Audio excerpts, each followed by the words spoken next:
alaikum. Wa alaikum salam. Sannu mai gida. Yawa. Ya faru. Allah tambaya nake. Tambayan me yake? Allah kana da kuli-kuli? Kuli-kuli. Eh. Ka gani da baro ne ko keke? Zan samu data a wajen ka. Kai malam ban san shi ne babu. Wallahi ina dan neman bom ne. Akwai bom a wajen ka? Bom? Ka gani na yi zubi da ɗan iska. Me dan iska? Akwai dan iska a wajen ka. Ni da zan samu ma wallahi hannu bibbiyu in shaki kwada shi wallahi. Kana da shi? Kai wani irin mahaukaci ne? Mahaukaci.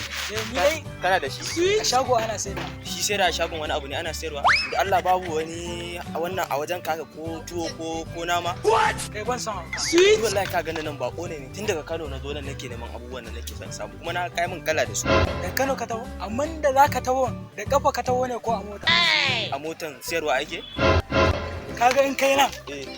ka zagaya ka sha kwana akwai wani shagon guda biyu ne kar ka shiga ɗayan ka shiga ɗayan da shagon ka lafta mai Nan haka. a nan akwai makwabcin shi kuma ka tobe mai kaya ka gane akwai wani mai shagon Dan unguwar Otoke. Layin jihar na Malungun Allah ya san inda ake noman canvas inda yan maka suke kai markaɗe. Nan ko? nan Oke na gane. Kai kana da kai kanka?